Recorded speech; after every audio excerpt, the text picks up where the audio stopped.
जय हिंद बच्चों, कैसे हैं आप सब। आशा करते हैं बिल्कुल स्वस्थ होंगे। तो बच्चों, आज रासायनिक अभिक्रिया एवं समीकरण के चैप्टर में दूसरा लेक्चर की बात करने जा रहे हैं, रासायनिक अभिक्रिया के प्रकार के बारे में। इसके पहले हमने रासायनिक अभिक्रिया किसे कहते हैं, अभिकारक, उत्पाद और रासायनिक समीकरण लिखने की विधि के बारे में बात किए थे। यदि वो वीडियो आप नहीं देखे हैं तो आप चैनल पर जाकर उस वीडियो को देख सकते हैं। आज हम लोग बात कर रहे हैं कुछ खास प्रकार रासायनिक अभिक्रिया के प्रकार के बारे में। क्लास 10th में जो विशिष्ट प्रकार जो कैटेगराइज किया गया है वो 4 है। क्या क्या है? संयोजन अभिक्रिया है, वियोजन अभिक्रिया है, विस्थापन अभिक्रिया, द्विविस्थापन, यानी 4 प्रकार के अभिक्रिया के बारे में हम लोग चर्चा करेंगे 1 by 1। ठीक है, अब उनको पहचान कैसे करते हैं ये भी सीखेंगे और साथ ही साथ उसकी परिभाषा और उसके एग्जाम्पल को भी ध्यान देंगे। तो चलिए देखते हैं पहले संयोजन अभिक्रिया के बारे में कि क्या है संयोजन अभिक्रिया और कैसे इसको पहचान कर लेते हैं कि ये संयोजन है।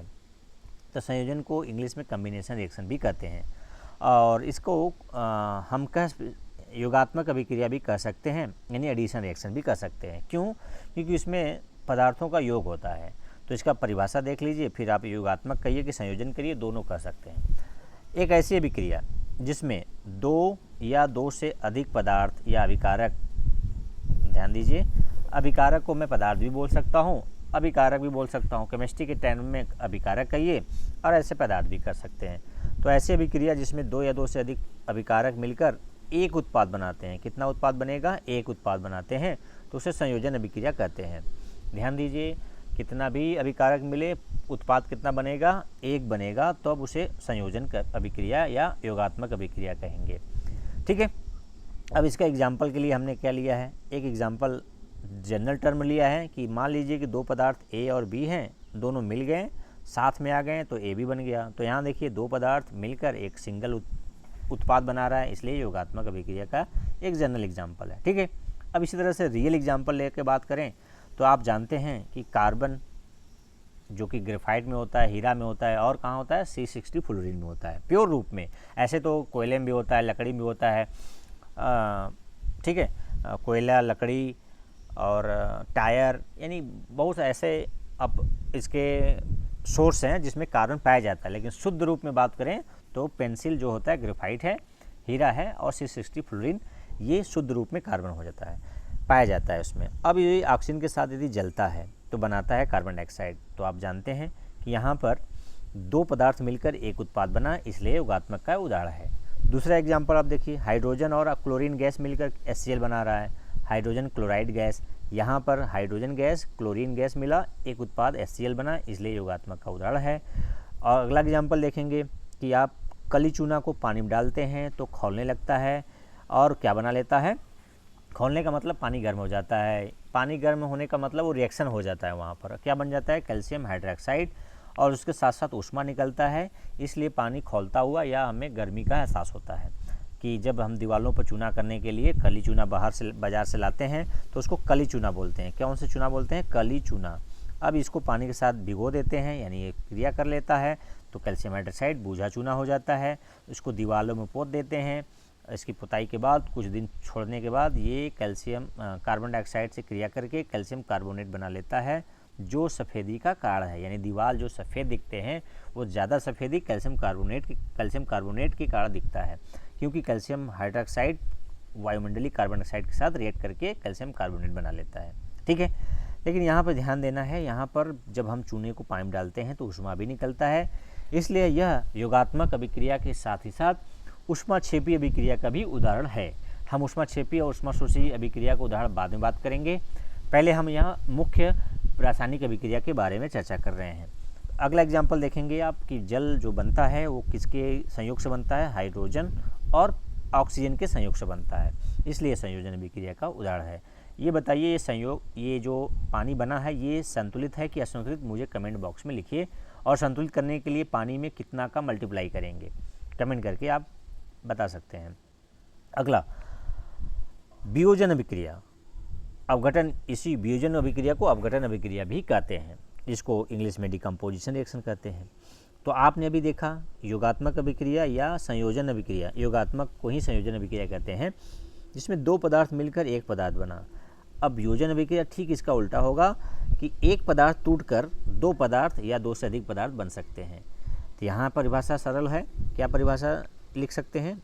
ऐसी अभिक्रिया जिसमें एक अभिकर्मक टूटकर छोटे छोटे दो या अधिक उत्पाद बनाता है तो उसे वियोजन अभिक्रिया कहते हैं।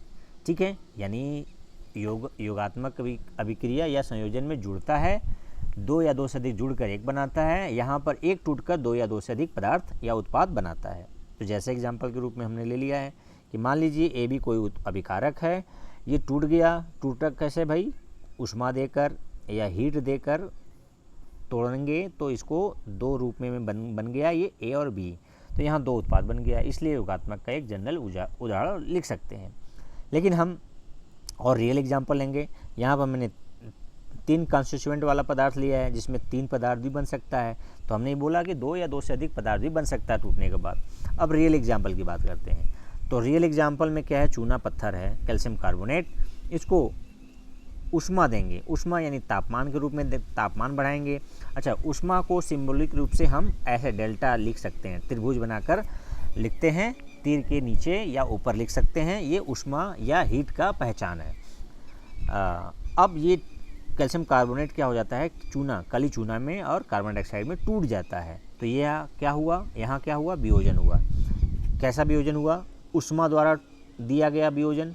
ऊष्मा द्वारा ये ऊष्मा वियोजन हुआ, इसलिए इसको बोलते हैं ऊष्मी वियोजन। क्या बोलेंगे? ऊष्मी वियोजन। ठीक है, आगे हम इसके वियोजन के प्रकार के बारे में बात करेंगे कि वियोजन 3 प्रकार का हो सकता है।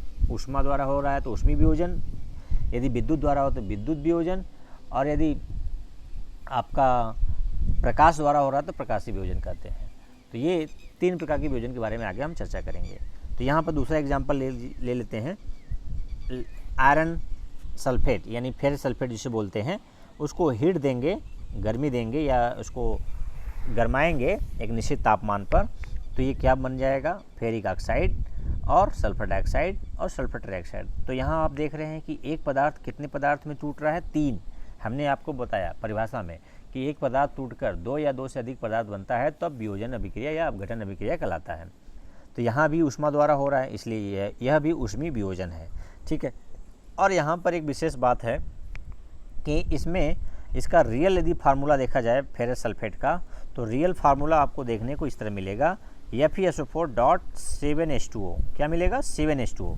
यहाँ पर जो डॉट लगाकर पानी लिखा जाता है, ये उसको कहते हैं क्रिस्टली जल या वाटर ऑफ क्रिस्टलाइजेशन। किसी यौगिक में जितने वाटर मॉलिक्यूल होते हैं, ठीक है, किसी निश्चित वाटर की निश्चित मात्रा जो 1 मोल क्रिस्टल के साथ संलग्न रहता है, उसे क्या बोलते हैं? वाटर ऑफ क्रिस्टलाइजेशन या क्रिस्टली जल। तो परिभाषा यहाँ पर देख लीजिए, वाटर ऑफ क्रिस्टलाइजेशन का परिभाषा क्या है? जल के अणुओं की वह संख्या जो किसी यौगिक के यहाँ पर 1 मोलर बोल सकते हैं, 1 मोल क्रिस्टल के साथ संयोजित होता है। यहाँ मोलर रेशियो लिखना ज़्यादा सही होगा कि किसी निश्चित यौगिक के साथ कितने वाटर के यानी पानी के अणु संलग्न रहते हैं, वही उसका क्या कहलाता है? वाटर ऑफ क्रिस्टलाइजेशन या क्रिस्टलित जल बोलते हैं उसको। तो यहाँ पर यदि आप फेरस सल्फेट को साथ देखेंगे तो इसका एक्चुअली फार्मूला आपको 7H2O भी लगा रहेगा। लेकिन हम यदि फेरस सल्फेट को हम ऐसे भी लिख सकते हैं तो भी गलत नहीं होगा। कभी कभी हम वाटर ऑफ क्रिस्टलाइजेशन को नहीं लिखते तो भी चल जाता है। एक्चुअली वाटर ऑफ क्रिस्टलाइजेशन के साथ रहने से उसका इम्पोर्टेंस है। तो वाटर ऑफ क्रिस्टलाइजेशन का इम्पोर्टेंस ये है कि वो यौगिक का ज्यामिति और रंग दोनों निश्चितता यानी उसका जिम्मेदार होता है। किसके जिम्मेदार होता है? जब क्लास 11th में आप ज्यामिति पढ़ेंगे और क्लास 12th में रंग पढ़ेंगे, डी ट्रांजिशन या किसी कोऑर्डिनेशन कंपाउंड, तो उसमें ये बात आपको समझ में आएगा। तो अभी आप इतना जानिए कि वो जो फार्मूला किसी यौगिक के साथ डॉट लगाकर, जैसे यहाँ देखिए कॉपर सल्फेट के साथ एक्चुअली फार्मूला देखेंगे तो 5 वाटर मॉलिक्यूल है, सोडियम कार्बोनेट के साथ 10 मॉलिक्यूल है, और पोटास एलम के साथ 24 मॉलिक्यूल है, और फेरस सल्फेट के साथ 7 मॉलिक्यूल है। तो ये वाटर ऑफ क्रिस्टलाइजेशन या क्रिस्टलित जल है। ठीक है, जो आप आगे आप थोड़ा धीरे धीरे समझेंगे।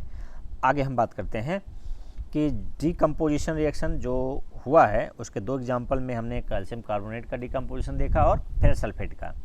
अच्छा, फेरस सल्फेट का डीकम्पोजिशन होते समय आप यदि ऑब्जर्व करेंगे तो उसका कलर पहले क्या होता है, हरा होता है। हरे के बाद वो थोड़ा जब गर्म करेंगे तो लाल हो जाएगा, यानी फेरिक ऑक्साइड जब बनेगा तो लाल हो जाएगा। ये जो सल्फर डाइऑक्साइड है गैस के रूप में निकल जाएंगे सल्फर ट्राइऑक्साइड, लेकिन ये दोनों का मिक्सचर निकलेगा तो आप देख नहीं पाएंगे कि कौन सल्फर डाइऑक्साइड कौन सल्फर ट्राइऑक्साइड है, लेकिन उसका सल्फर डाइऑक्साइड का गंध थोड़ा विशिष्ट होता है। इससे अनुभव होगा कि यहाँ गैस निकल रहा है कोई, लेकिन ये नहीं बता पाएंगे कि वो सल्फर ट्राइऑक्साइड है कि या सल्फर डाइऑक्साइड है, लेकिन विशेष गंध किसके कारण आता है, सल्फर डाइऑक्साइड के कारण आता है। ठीक है, जो एक्टिविटी में आपसे पूछा है एनसीईआरटी में, तो एक्टिविटी का हम पिक भी दिखाएंगे अभी। तो हम अभी बात कर रहे हैं कि डिकम्पोजिशन रिएक्शन को हम 3 प्रकार से कैटेगराइज कर सकते हैं यानी बांट सकते हैं, उसको सरलता से समझने के लिए। किस आधार पर कि क्या कारण है वियोजन का। पहला कारण हो सकता है ऊष्मीय, ताप द्वारा वियोजन करा सकते हैं, विद्युत द्वारा करा सकते हैं, प्रकाश द्वारा करा सकते हैं। यानी वियोजन तो होना है तीनों अभिक्रिया, तीनों तरह से कराया जा सकता है। इसलिए जिस कारण से वियोजन होगा उस कारण से उसका नाम दे देते हैं। यदि हम ऊष्मा देकर, ताप देकर कराएंगे तो ऊष्मीय वियोजन, विद्युत द्वारा देकर कराएंगे विद्युत वियोजन, और प्रकाश द्वारा कराएंगे तो प्रकाशीय वियोजन कहते हैं। और तीनों का एक एग्जाम्पल ले लेते हैं, समझ लेते हैं। ठीक है, ऊष्मीय वियोजन क्या होगा, वियोजन हेतु क्या चाहिए, ऊष्मा या ताप चाहिए। जैसे आप अभी ऊपर देखे हैं ना, फेरस सल्फेट को यदि गरमाएंगे तो ऊष्मा देंगे तो फेरिक ऑक्साइड, सल्फर डाइऑक्साइड और सल्फर ट्राइऑक्साइड में टूट जाएगा। ठीक है, उसी तरह से यदि हम विद्युत द्वारा वियोजन कराएंगे तो क्या चाहिए, बिजली चाहिए, विद्युत चाहिए। तो विद्युत प्रवाह करके हम यदि पानी में थोड़ा सा एसिड मिला लेते हैं, आपके एक्टिविटी में है कि इसमें थोड़ा सा HCl या H2SO4 मिला लेते हैं, H2SO4 पानी में थोड़ा सा अम्ल मिला लेते हैं, चाहे वो सल्फ्यूरिक अम्ल हो या HCl, तनु मिलाकर विद्युत प्रवाह कराएंगे इसमें तो हाइड्रोजन गैस और ऑक्सीजन गैस में टूट जाएगा। और इसमें आपसे क्वेश्चन करेगा कि हाइड्रोजन गैस किस कैथोड, किस इलेक्ट्रोड पर पहुंचता है, तो आप कहेंगे कैथोड पर, और ऑक्सीजन गैस किस इलेक्ट्रोड पर प्राप्त होता है, एनोड पर। इसका कारण क्या है आगे हम वीडियो में चर्चा करेंगे। ठीक है, अब हम बात करते हैं प्रकाशीय वियोजन के बारे में। प्रकाशीय वियोजन क्या है, जब प्रकाश द्वारा इसको हम वियोजन कराएंगे तो एग्जाम्पल आपके एनसीईआरटी में लिखा हुआ है क्या कि सिल्वर क्लोराइड क्या होता है, सफ़ेद कलर का होता है। यदि हम सूर्य का प्रकाश इसको देंगे तो ये सिल्वर और क्लोरीन गैस में टूट जाता है, यानी ये थोड़ा सफ़ेद कलर इसका चला जाएगा, यानी धूसर रूप में आ जाएगा, थोड़ा कलर उसका चेंज हो जाएगा। ऐसा क्यों है, क्योंकि ये Ag जो Cl है, AgCl सिल्वर क्लोराइड, वो प्रकाश के प्रति सेंसिटिव होता है, यानी प्रकाश पड़ते ही वो टूट जाता है। किसमें, सिल्वर धातु और क्लोरीन गैस में। तो यहाँ पर वियोजन हुआ, वियोजन होने का कारण क्या हुआ, सूर्य प्रकाश हुआ, इसलिए इसको बोलते हैं प्रकाशीय वियोजन। आप समझ रहे हैं बात को। जब ऊष्मा द्वारा वियोजन कराएंगे तो ऊष्मीय वियोजन, विद्युत द्वारा कराएंगे विद्युत वियोजन, प्रकाश द्वारा कराएंगे प्रकाशीय वियोजन। तो ये तीनों एग्जाम्पल आपके एनसीईआरटी में बहुत अच्छे से दिया है। यहाँ पर मैं आपको अच्छे से समझा दिया। यदि आपको बात समझ में आ गई तो अच्छी बात, नहीं समझ में आई तो एनसीईआरटी आप जाइए, उसको थारोली पढ़िए। एनसीईआरटी गागर में सागर है, मैं बार बार बोलता हूँ। जो बच्चे नहीं पढ़ पाते उसको एक्सप्लेनेशन मैं अपने वीडियो के माध्यम से दे रहा हूँ। आगे उसी तरह से एग्जाम्पल है AgBr का, सूर्य प्रकाश की उपस्थिति में टूट जाता है, किसमें, सिल्वर और ब्रोमीन में। ठीक है, और ब्रोमीन जो होता है, ये ब्रोमीन यदि इसको इसका जो वास्तविक रूम टेम्परेचर पर अवस्था होती है वो द्रव होती है। ये इकलौता जो अधातु है जो द्रव रूप में पाया जाता है। ठीक है, आगे हम वियोजन की बात कर रहे थे, तो वियोजन को आपके एनसीईआरटी में एक्टिविटी द्वारा कराकर दिखाया गया है। मौका मिलेगा तो मैं भी अपने लैब में ये एक्टिविटी करके वीडियो रिकॉर्डिंग करके आपको दिखाऊंगा। ठीक है, तो आप ये देख रहे हैं वियोजन के लिए इसमें फेरस सल्फेट को क्या किया गया है, गर्म किया गया है। कैसे गैस को निकलने पर स्मेल लिया जाता है, कभी भी गैस टेस्ट ट्यूब को नाक के सामने नहीं ले जाना है, धुएं को अपने पास ले जाना है। ठीक है, और इस तरह से यहाँ पर लेड नाइट्रेट को क्या किया गया है, गर्म किया गया है। तो क्या क्या बना है, लेड नाइट्रेट वाला आपको एग्जांपल में लिखा हूँ कि हाँ, यहाँ पर देखिए लेड नाइट्रेट का डिकम्पोज कराएंगे तो लेड ऑक्साइड, NO2 और ऑक्सीजन प्राप्त होता है। ये भी बहुत महत्वपूर्ण अभिक्रिया है। कभी कभी आपसे ये इक्वेशन आपसे पूछ लेता है, यहाँ पर खाली छोड़ देता है कि यहाँ क्या भरा जाएगा। ठीक है, तो इसको भी आप ज़रूर नोट कर लीजिए। तो ये वियोजन अभिक्रिया हो गया, इसके बारे में हम बात कर लिए हैं। आगे विस्थापन अभिक्रिया और द्विविस्थापन अभिक्रिया किसी अदर वीडियो में बात करेंगे, क्योंकि लंबा वीडियो हो जाएगा। तो विस्थापन अभिक्रिया और द्विविस्थापन अभिक्रिया को एक साथ हम चर्चा करेंगे। तो आज के लिए इतना ही। वीडियो कैसा लगा? यदि अच्छा लगा तो दोस्तों के साथ शेयर करिएगा, नहीं अच्छा लगा तो कमेंट बॉक्स में ज़रूर लिखिएगा कि क्या कारण है कि अच्छा नहीं लगा आपको।